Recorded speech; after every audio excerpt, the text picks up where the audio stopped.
Hello everyone, I hope you're all doing well. Thank you for listening to another video of mine. I just want to say I hope everyone's staying healthy and is not going too crazy in these times. And I think it's important to know that wherever we are, wherever our bodies are, wherever our minds are, our spirits, wherever they are right now in this moment is okay, because there's no instruction manual on how to do this through these times. So I think it's really important to just be easy, to go easy on ourselves and to accept ourselves wherever we are in the moment. So with that being said, today I'm going to talk about music therapy and Alzheimer's. And I just want to start off with the definition of music therapy again, which is the profession where a board-certified music therapist uses music as a therapeutic tool to help clients achieve non-musical goals. And like I said, today I'm going to dive deep into what music therapy looks like with Alzheimer's patients. So the main goals we focus on with people with Alzheimer's is memory needs and quality of life. And to increase quality of life is a goal I use with all my patients. I think it's super important that through music therapy, we are helping our clients improve their quality of life. I think it's the number one goal with everybody that we work with. So memory needs is specific to Alzheimer's, and we're helping our clients work on their memory because that's one of the things that goes away with Alzheimer's. So with that, we are helping them achieve these memory goals by allowing them to tell us their preferred music. And when we played their preferred music, we see things come up like memory recall. They are singing. They are making song requests. And all of these songs that are loved by the patient is prompting reminiscing. So we find with our Alzheimer's patients, when we played their preferred music, they start telling us little stories about their childhood or their children. We had this music when we were growing up in the house all the time. My mom would always sing this song. And they tell us these little stories once we have played a song that they love and that they've had in their life. It brings up memories and we kind of get them back for a second. So that's what we're really working on with our Alzheimer's patients, is that memory recall and quality of life. For example, I'm going to tell some stories, of course. For example, we have a patient who has Alzheimer's, and she has really increased agitation levels. We see her in the afternoon because that's when her levels are the highest. And now she knows why we're here. We come into her facility, she grabs our hands, we walk around the facility, we sing songs, and this immediately allows her agitation level to decrease. And in this instance, we're working on agitation because in Alzheimer's patients, we often see increased agitation levels. So we're working on not only memory recall with the singing, but we're working on decreasing of agitation if the need is there. So with this specific patient, that's what we're really working on.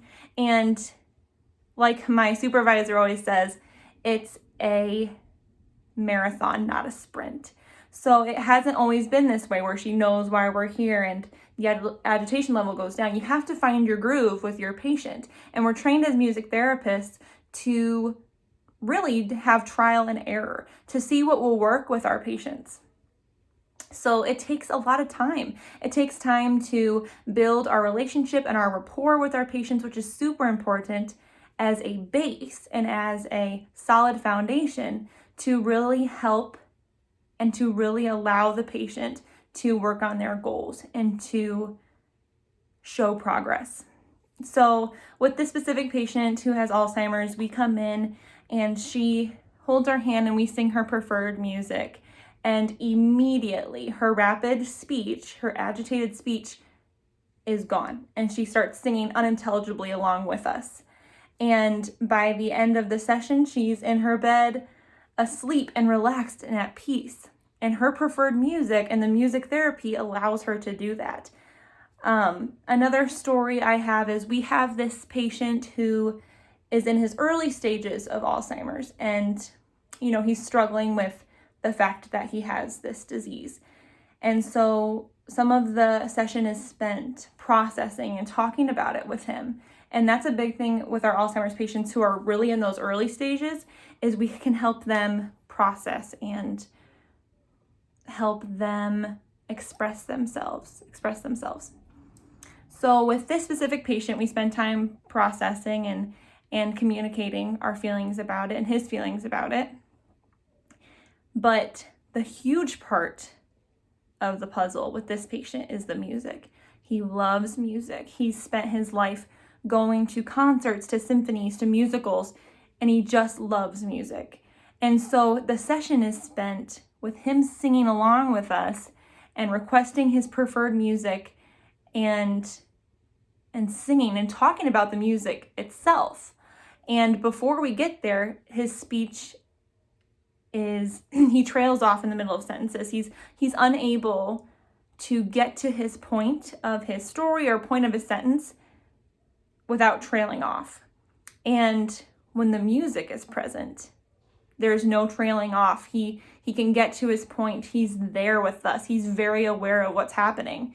And then when we say, okay, we'll have one more, his demeanor completely changes. And when the music's not there anymore, he goes right back to that trailing off in his sentences and being, really kind of unaware and confused.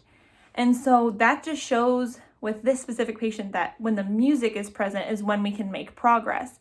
And when the music is not present, he kind of goes back to that stage. And when we have only been working with this patient for a couple months. So we've only seen him about 6 times. And like I said before, it's a marathon. We are building rapport. We're building that foundation. And eventually we're just going to really find our groove where maybe he can use how he feels with the music present and transfer it to when the music's not there in his daily life. So those are a couple stories of our Alzheimer's patients and how we work with them with music therapy. And that's just, again, scratching the surface. It's so complex. It also really is transferable to our hospice patients. If you haven't seen my hospice video, it should be on Omaha Music Therapy's Facebook page. And there's some cross links there to our Alzheimer's patients and our hospice patients, which sometimes goes hand in hand.